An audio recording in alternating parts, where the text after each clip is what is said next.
Welcome to Homemaking with Mima. I'm going to start a 2-day project here. I'm going to be canning some black beans and pinto beans. And what I normally do the night before is I wash all the lids and I wash all the jars, even though the jars were clean before they were put into storage. You want to clean off any residue or any dust that may be on them, and the lids are from the manufacturer. So you want to be careful there and make sure that you get them clean before you can them up for your family. Or if you give anything as a gift, make sure you get them clean. So that's what I'm going to be doing here in this part of the video.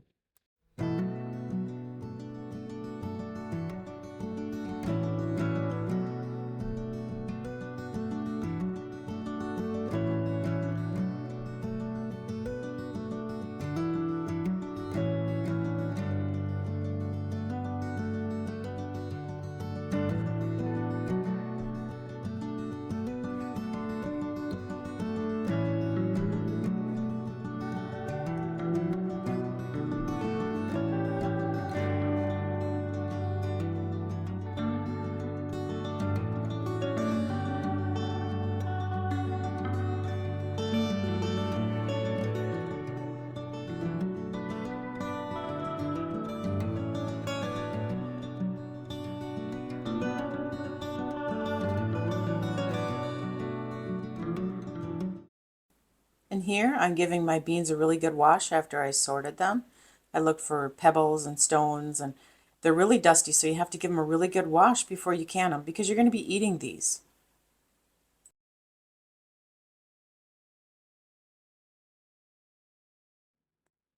Now you're going to see me put half of a teaspoon of apple cider vinegar into each pint jar. I do this because I've seen other YouTubers do it, and I've heard that it helps with the digestion of any beans that you eat. Even if you soak them overnight and don't can them and you cook them, it helps with the digestion so that your body can handle it better. So I'm having some issues with my microphone, so hopefully this doesn't sound too distorted. I'm now putting a half a cup of the black beans into each pint jar. And as you can see, I just take my thumb and I kind of brush off the very top. I've done this, it seems to be to can the beans perfectly fine, but they are going to swell up when they cook. And then in here also, you will see that I will be doing the pinto beans exactly the same way.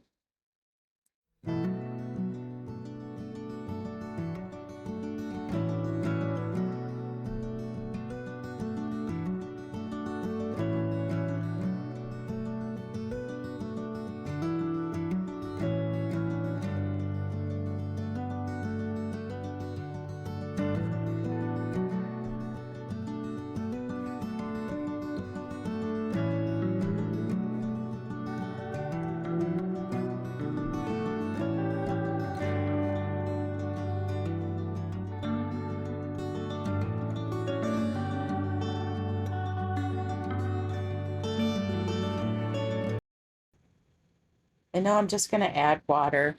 I'm not going to worry about the measurement of the water because these are going to soak overnight.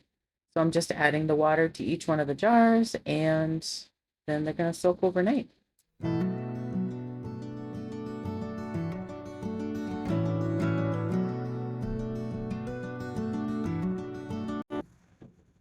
So now it's the next day and they've been soaking overnight. So I'm just showing you, giving you a preview of what they look like before I strain them out and add more water to them. So I'm taking them to the sink and I'm straining them out. And I just got this cheap Dollar Tree sink strainer and I only use it for the canning. And I'm straining out, rinsing them just a little bit and then straining them. And I'm going to do it with all the beans, the pinto and the black beans.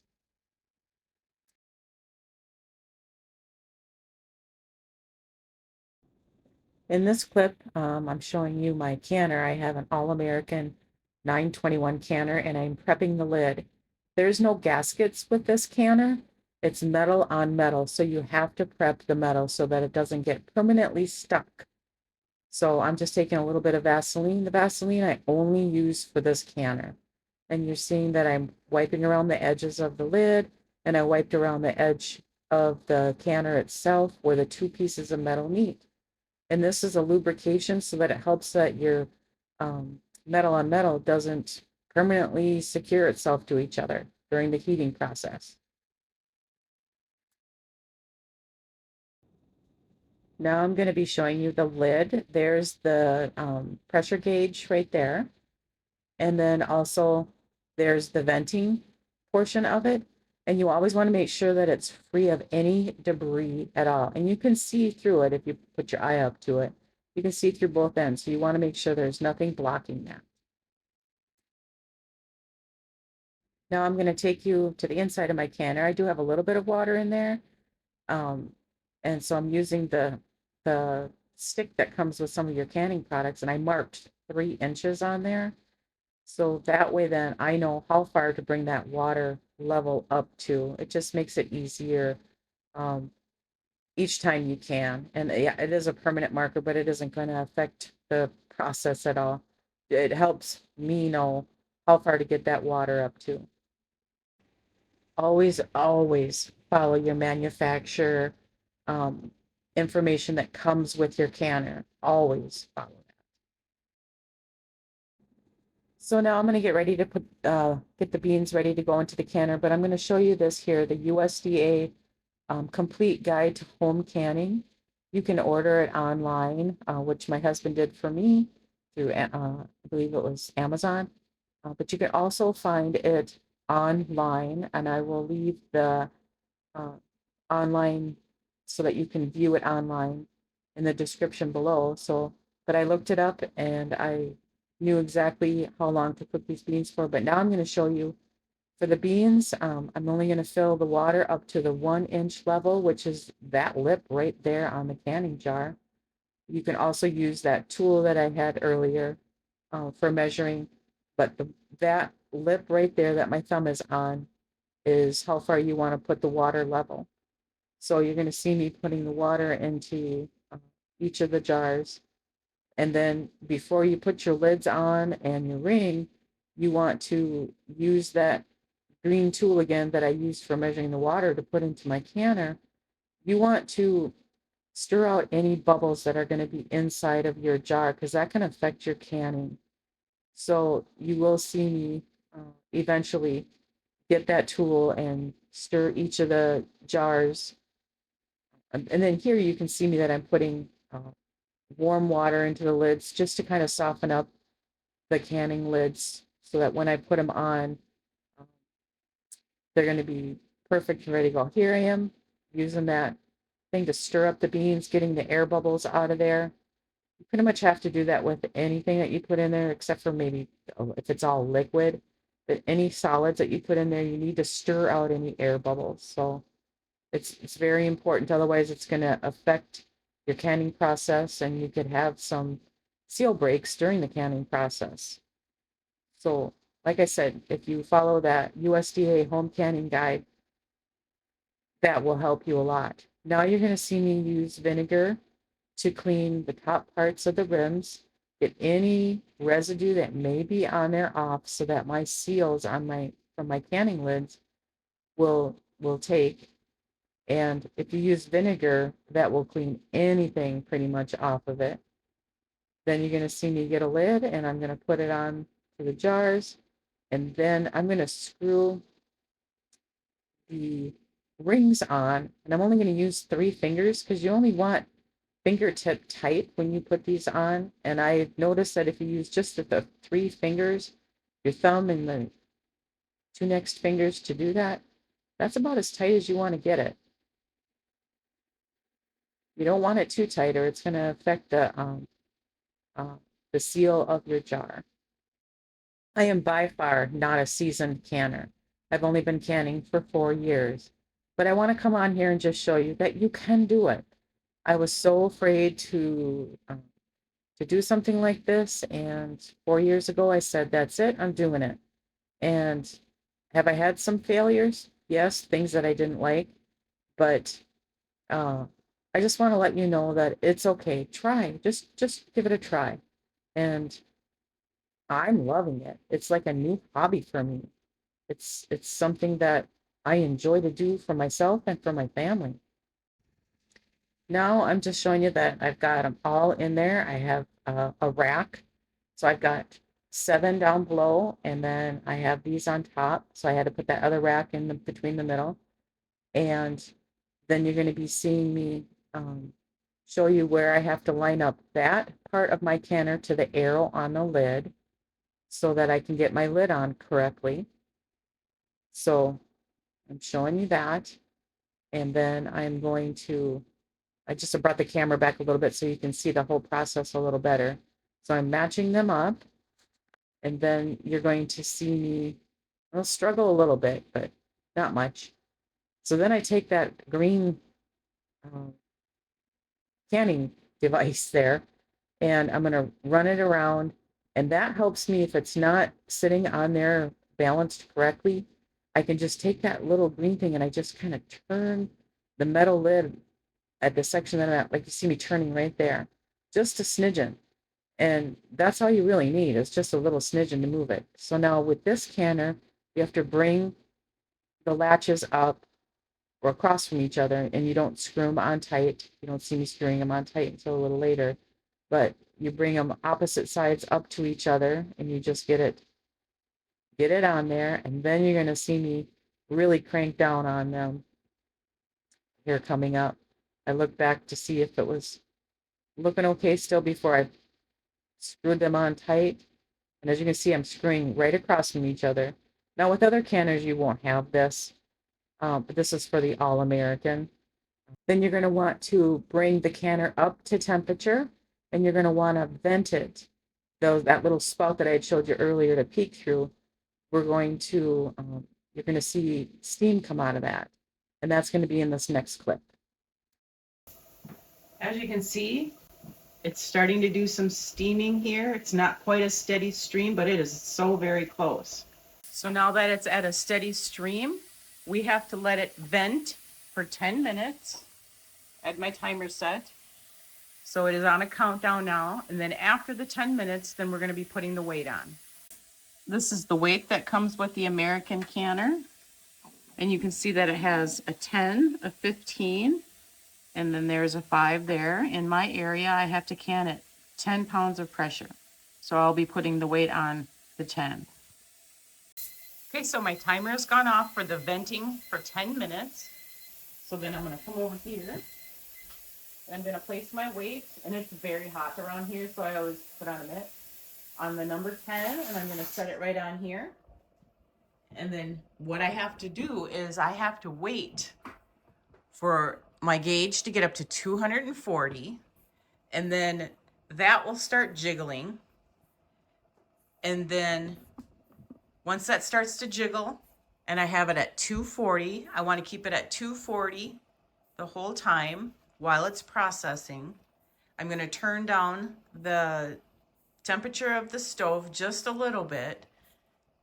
And then I just want to keep an eye on it to make sure that it's at the 240 the whole time that it's processing. And it's going to be processing for 75 minutes for pints.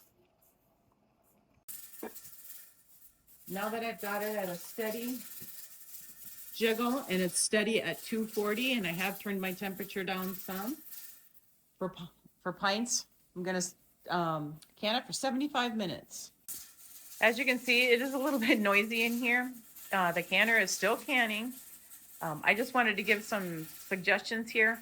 Always follow your manufacturer's guideline book that comes with your canner. There's so many different canners out there. Follow the guidelines as far as using your canner. As far as the weight that you need for the actual processing, you can look that up online, or it does, I believe, give the information in the USDA Home Canning Guideline book that I had showed earlier. You can find that online, or you can also order it through Amazon, which is what my husband had done for me. I have done a little bit of rebel canning here today. I didn't process my beans according to like the ball recipe book, but I feel comfortable doing what I did because I have been canning for 4 years. If you're just starting out, the best suggestion to do is to follow the guidelines completely until you feel comfortable in doing rebel canning for your family. So the timer has gone off. So I'm going to shut this off. Now, never ever try to cool it down quickly. This has to cool down on its own. You never wrap anything cold around it.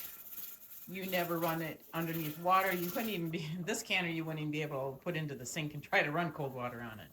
This has to cool down to the 0 right there. Don't even take the weight off of it. All of this waiting is still part of the processing. So it's probably going to be quite a few hours before I can open up this lid. Okay, so the canning is done. I can take the lid off. And because it is winter time right now, I'm going to take the lid off and then just set it at an angle for 15 minutes. So on this style, you want to unscrew from the opposite sides from each other, just like when you screw it on from the opposite sides of each other.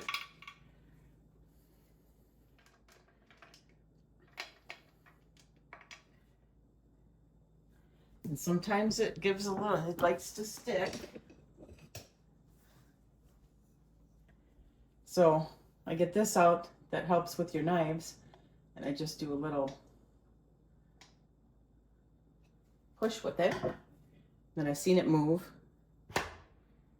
Then you're going to take it off, and you're just going to let it sit at just a little bit of an angle for 15 minutes. Okay, so we're going to remove the lid. Set it in the kitchen sink here. It is hot and it's very big.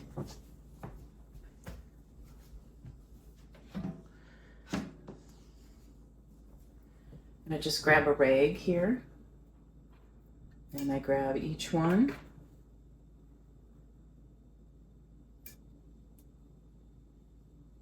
And there's that. Then I'm just going to walk it over to the table.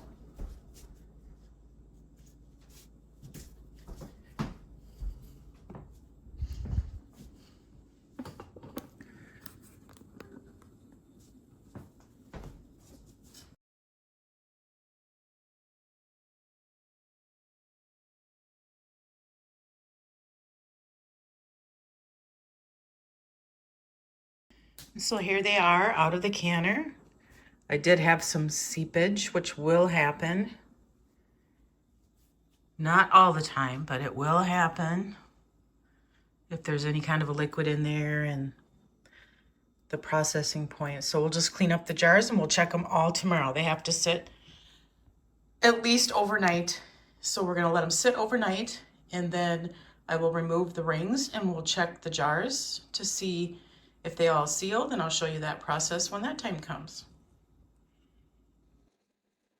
So now it's the next day and I'm taking my rings off, and if you see me, I push down on them and then I lift by the lid only. And that's how you check to see if you've had a good seal.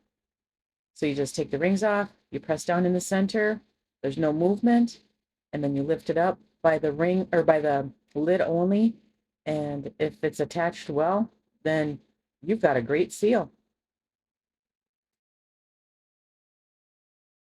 So now we're going to give the jars that we canned yesterday a really good scrub. And you can see I've got Dawn dish soap in there and I threw some vinegar in there.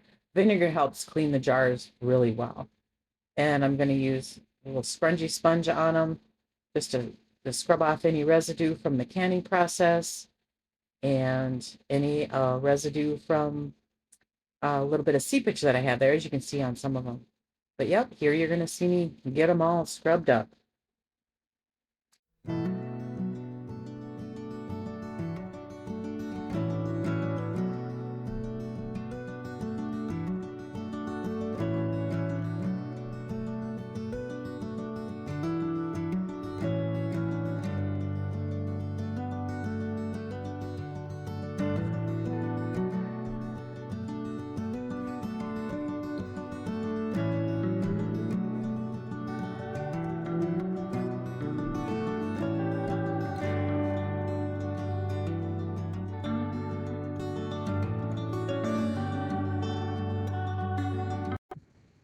So now that they're all washed up and they're dry, I'm just showing you what they look like in the jar. I'm going to label each one of them what's inside of there, and then I just put the month and the year. I don't put the day anymore. Just making sure that the year is on there is the most important. So when you store these on your canning shelf or whatever unit you use to store them on, make sure that the newest items that you can go into the back and the oldest items go to the front. So that way then you're using up the oldest first. So as I'm finishing up labeling these, I just want to thank you so much for following me today in this canning project that I had done. I wanted to show people that you don't have to be experienced. Just get out there and do it if it's something that you've always wanted to do. I did not grow up. No one in my household can. And I've watched YouTubers for years doing this, and I've always said to myself, I really want to do this. And I did it 4 years ago, and I am loving every bit of it. I know I said that before. Um, and this is so good for your family to do something like this. You control what goes into your foods. So I want to thank you today for joining me. And if you like this content, please give me a thumbs up and subscribe to the channel. And I do plan on doing more canning videos. I'm not a veteran, I'm a newbie, but I just want to show people out there who are new that yes, you can do it too. You can do it. And you guys make it a great day.